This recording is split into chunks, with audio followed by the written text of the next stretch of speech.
In this video, I wanted to tell the story of Rocky Patel, an Indian American who went on to found one of the most famous, well-known cigar brands of all time. This is a guy who knew nothing about Latin America. He didn't speak Spanish. He was actually a lawyer and decided to sort of give it all up and become a tobacconist. And so it's an interesting story. And so I would love to share it with you guys. I want to highlight more of these stories of people who have gone to Latin America, found opportunity, and done something interesting with themselves. So let's tell the story of Rakesh Patel, known to the world as Rocky. Born in 1961 in Bombay, India, into a family with deep agricultural ties. Many don't know this, but his grandfather was actually a former Secretary of Agriculture for India, and often took young Rakesh into the rural farms where he saw firsthand the labor of cultivating crops under the relentless sun. Those early experiences planted a seed, though he wouldn't realize it until decades later. In 1975, at age 14, his family immigrated to Wisconsin, trading Bombay's chaotic energy for the Midwest's quiet fields.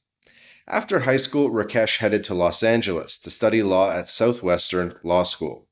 By the early 1990s, he was a practicing attorney, specializing in entertainment and product liability law. His office in Hollywood buzzed with high-profile clients, actors like Arnold Schwarzenegger, Gene Hackman, and members of the Star Trek cast. Late nights at the Grand Havana Room, a private cigar club in Beverly Hills, introduced him to a new obsession. His girlfriend, also a cigar enthusiast, handed him his first premium cigar. The ritual of lighting it, the complex flavors, the camaraderie, it hooked him.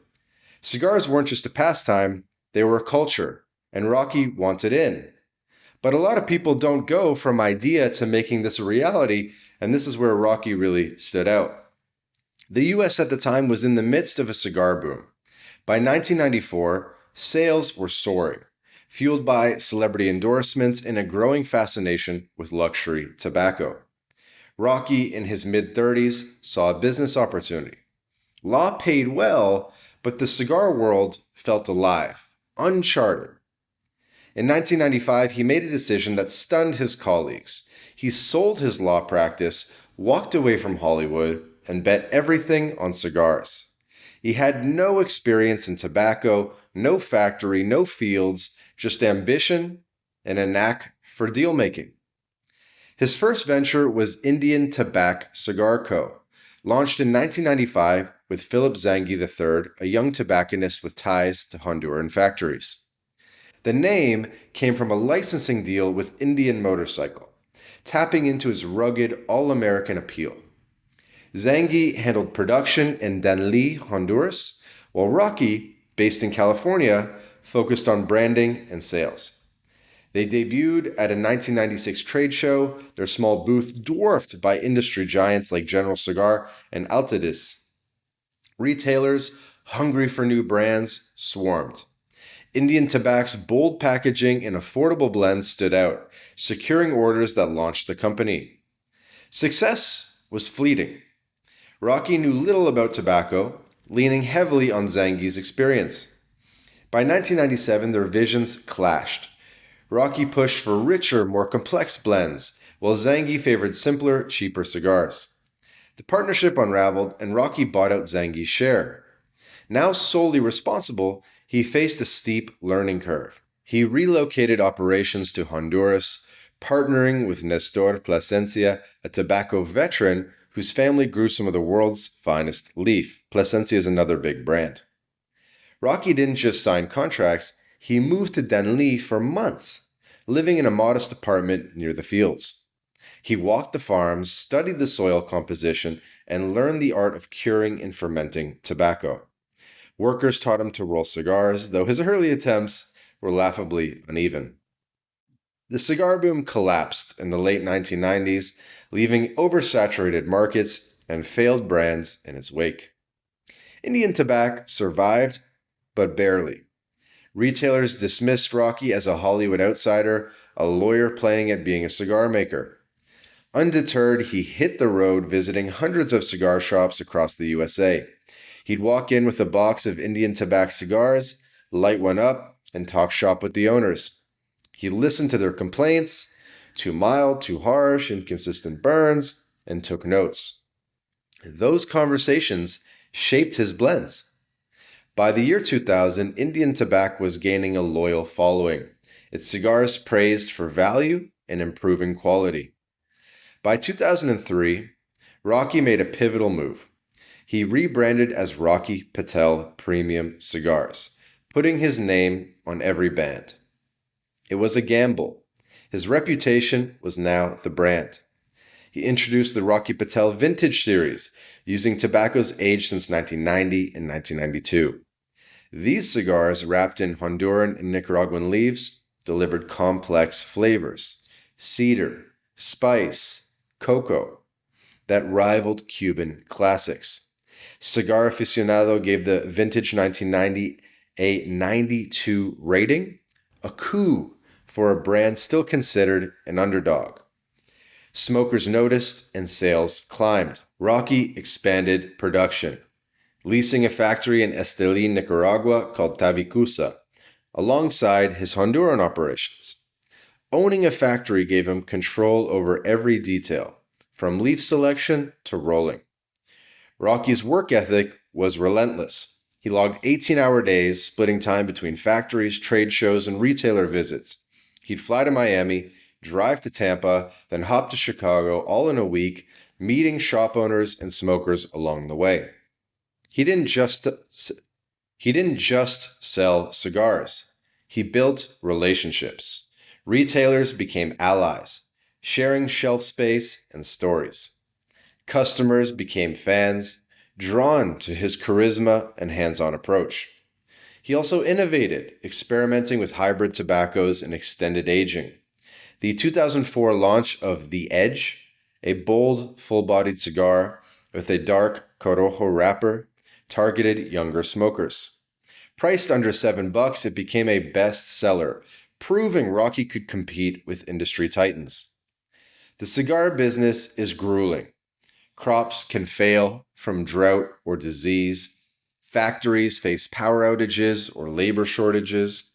Political unrest in Nicaragua or Honduras can disrupt supply chains. Rocky navigated these, but not without cost.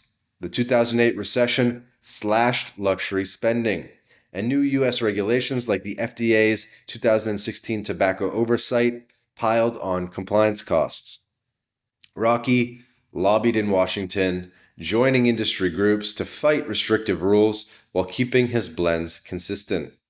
He also diversified, opening Burn by Rocky Patel in Naples, Florida in 2010. The lounge, with its sleek design and curated whiskey list, became a blueprint for modern cigar venues. He later opened Burn cigar lounges in Pittsburgh and Atlanta, each a hub for cigar culture. By 2015, Rocky Patel Premium Cigars was a global brand sold in over 80 countries. His portfolio grew to over 20 lines, from the mild sun-grown to the robust 60, launched in 2021 to mark his 60th birthday. Each cigar reflected his journey, blends that balanced tradition with modern tastes. His factories employed over 1,000 workers, and he invested in their communities, funding schools and clinics, and housing in Esteli and Danli. Tavicusa became an industry benchmark, its rollers trained to meet Rocky's exacting standards. In 2023, Cigar Aficionado rated the Rocky Patel 60 Toro a 94, lauding its nutty, woody, creamy flavor. Millions of his cigars were sold annually, yet he remained hands-on, blending tastes and expecting production lines. Rocky's personal life paid a price. He never married, often calling cigars his wife and kids. His brother Nish, his cousin Nimish, joined the business, handling sales and blending, which gave him a tight-knit team. His charm, part salesman, part storyteller, made him a star at cigar events. He'd pour a whiskey, light a toro, and share tales of sleeping on flat factory floors or dodging hurricanes in Honduras. Fans loved his accessibility. He'd sign boxes and pose for photos, never too big for the little guy. His journey wasn't flawless.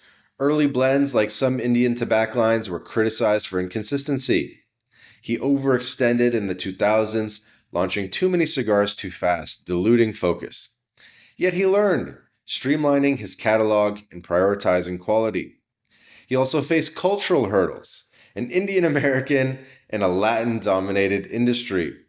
Some growers initially saw him as an interloper, but his work ethic and respect for their craft won them over.